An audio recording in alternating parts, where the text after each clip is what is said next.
I've come to terms with the fact that everything I know is a dream. Posted by Tyf Wands. As a preface, please note that this will probably be very long. I don't care if nobody reads it. Everyone in the world could read it, and nothing would change. I just need to voice my concerns for my own sake. Perhaps by organizing everything on a page I can make sense of things. Several years ago, I was in a brutal car accident. I was parked in front of a train track, waiting for the train to pass by. I was the last person not to make it across the tracks. For visualization, there was a solid stream of cars on either side. If I had tried to sneak across, I would have rear-ended the person in front of me before successfully clearing them. I could hear the train approaching, and the black and yellow bars lowered in front of me. I am fascinated by trains, so I was delighted to be so close, finally getting a front row seat. The train was about a quarter mile from the crossing when the driver behind me accelerated and nudged me forward a few feet. The bars bent and eventually snapped, and I was knocked joltingly onto the tracks. I panicked and threw the car into reverse, trying to back out. The other car apparently had more horsepower, however, and to my horror my car door aligned perfectly with the cattle guard on the front of the train. I scrambled to get out of the car, but forgot about my seatbelt. I nearly strangled myself trying to get free. By the time I unlatched it, it was too late. One fraction of a second of the loudest sound I had ever heard, and then blackness and silence. I was certain that I had died. I didn't feel any pain, and certainly if I had survived I'd be in agony. I tried to open my eyes, but nothing would happen. I tried to make a sound, to wiggle my fingers, or do anything, but I couldn't. It wasn't that I was paralyzed. It was more like I didn't have a body to manipulate. I was just a mind submerged in a pool of nothing. The only sentiment I felt was that I had returned to that state after being gone for a long time. Like forgetting how your parents' house smells until you visit home for the holidays. Gradually, I started to have feelings of sensation. Passing waves of warmth and wetness finally allowed me to determine where the edges of my body were. Almost as soon as I became aware of my physical self, it began to ache. I felt as if every inch of me had been pummeled with a baseball bat, the heavy wooden kind. Even opening my eyes was a spectacular ordeal. I was in a hospital. So I had survived after all. People moved to surround me. Faces that never fully came into focus hovered above my own, and sounds that vaguely resembled speech seemed to reach me through water. It wasn't long before I felt weak again and my eyes closed. This fading in and out of consciousness lasted for what felt like a very long time, maybe months, though the doctors told me it was only a matter of days. After that, I worked on speaking and swallowing food, which seems silly, but it was actually a challenge at the time. Finally, as more and more casts were removed, I was allowed to sit up and turn my head, for which I was incredibly grateful. According to my family and my then-girlfriend Sarah, all of whom were overjoyed at being able to speak with me, I was asleep for several days on end after the crash. I remember Sarah specifically saying she had missed being able to stare at those beautiful eyes.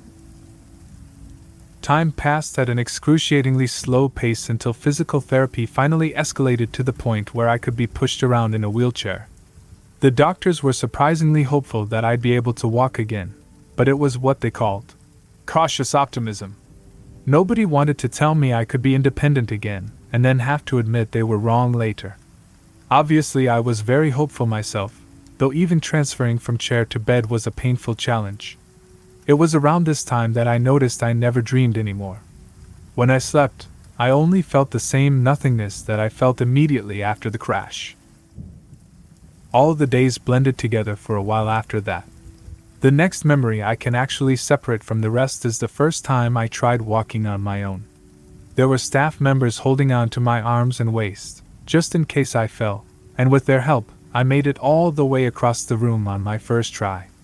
The doctors said they had never seen such a rapid recovery. I was giddy. Obviously, I wasn't out of the woods yet, but soon I was allowed to live at home again with frequent PT sessions, and some weeks after that, I returned to work. Life was almost normal for a while. Except for a very slight limp in my left leg, the side that the train hit me on, I was feeling pretty normal. It was only after about a month of living in my own house that weird things started to happen. The first thing I noticed was that I felt an occasional stinging on my right forearm, like a thin needle was puncturing my skin. It was a tiny prick, maybe twice a day at most.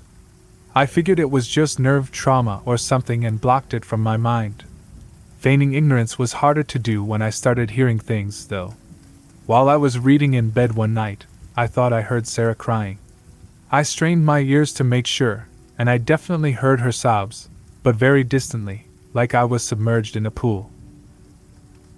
I made my way downstairs quickly, concerned that she had hurt herself or something, but she was just washing dishes in the kitchen. "Are you okay?" I asked cautiously. "Yeah, why?" she asked nonchalantly. "No reason." I dismissed these oddities as best I could. After all, how could anyone expect to recover from being hit by a goddamn train without some lingering effects? Every so often, mostly when I was trying to fall asleep or sitting in a silent room, I would hear occasional sounds that I couldn't connect at first. Gradually, I determined that they were hospital sounds, stretchers being rolled across tiled floors, beeping from machines, rapid chatter between nurses and doctors. Although I figured anyone who had suffered as much trauma as I had would experience some degree of whatever I was experiencing, I decided to bring it up with my doctor. He told me it was perfectly normal for someone in my circumstances, and he could prescribe me a sleep aid if I felt it was necessary. I told him it wasn't a big deal. I was just satisfied that a doctor could explain my symptoms.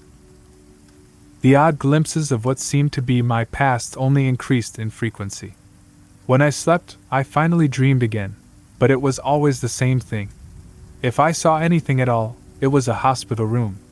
Sometimes there were other people in the room, and sometimes I was alone with the machines. There was one night in particular in which the dream was more vivid and gripping than usual. My eyes opened wearily to see Sarah asleep on the chair beside my hospital bed. "Sarah?" I croaked. She jerked awake. "Henry!" She scrambled to my side, clutching my hand. At this point, it occurred to me that I was dreaming. I stared right into Sarah's eyes. "I'm asleep right now." She seemed concerned. "No, Henry. You're finally awake. I'm right here. It's been so long." "Of course you would say that. You're a part of my dream." I smiled, amused. "I'll probably wake up any second." But as I spoke, the familiar soreness caught up to me all at once. It practically knocked the wind from my lungs. "Henry, no." Her distress was now evident. "I don't know what you're talking about. Stay with me, Henry. Stay awake. Look at me." I shook my head defiantly and closed my eyes. When I opened them, I was back in my own bed. It was about 3 o'clock in the morning. I sat awake, pondering what I had just seen. I thought I heard Sarah crying again, even though I could see her sleeping beside me. When Sarah finally woke up, she rolled over and laid an arm across my chest. "Good morning, big guy." She smiled groggily. "If I was asleep right now, would you tell me?" I asked. "What?" She chuckled. "That's kinda heavy stuff to drop on a sleepy person. Just bear with me. If I was asleep right now dreaming, would you tell me?" "Well, I feel pretty real," she noted, patting different parts of her body. "Do you think I'm not real?" "Of course not," I said. We got ready for our day. I couldn't stop thinking about my dream, though. I noticed that when I tried really hard to space out at work, and listened closely enough, I could hear the hospital sounds more clearly. I was naturally concerned about this. That night, I went to bed early, and just as I thought, I was transported immediately to the hospital bed. I felt the thin sheets beneath my fingers.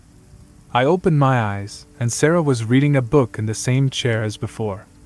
I just looked at her for a long time, trying to discern if she was real. She certainly seemed real enough. She turned pages with the same flourish that she always had, and chewed on one of the temples of her reading glasses. Eventually, she looked up and met my eyes. "You're awake again!" she gasped. "Victoria! Paul! He's awake!" My parents entered the room moments later, looking excited. I talked with them all for a long time. Of course, my parents, too, denied the fact that I was asleep, but that topic passed quickly. Instead, we discussed my condition. I had been in a coma for almost 3 months with little response. They had been slowly losing hope for my recovery until my brain showed signs of activity. Since that time, they had been visiting me frequently, hoping that I would wake up. It seemed a pretty convincing story. After many hours of talking, I had to stop. I was legitimately sleepy. Of course, they all understood and I fell back asleep. Only this time, I didn't wake up in my own bed. I woke up in the same hospital bed a few hours later. I had to think about it for a very long time, but eventually concluded that I must have imagined my miraculous recovery, and had been in a coma the whole time after all. As you can imagine, it was hard to accept at first. Since then, I have been making a second recovery, which has been slower and less successful than the first. That's why, for a long time, I was mostly convinced that I'm really awake this time. Nobody walks after getting blindsided by a train, at least not without lots of hard work. I've still only left my wheelchair on crutches, and it's been 6 years. It probably sounds like a bittersweet ending, and at one point I agreed. I was prepared to live happily ever after in my wheelchair, and maybe even graduate to crutches someday, except for one thing. When I'm getting ready for bed, after I turn off my lamp and my head hits the pillow, I can still hear them, the faint sounds of a busy hospital. I know that many of you will say, "But I'm real. This is real life. Of course you're awake." But that's what you're supposed to say. Nobody's going to tell me, "I'm fake. You're dreaming, wake up." I'm still asleep, and I've learned to deal with it. I know that nobody I meet during the day is real, but I'm tired, so I just pretend, and that will have to do.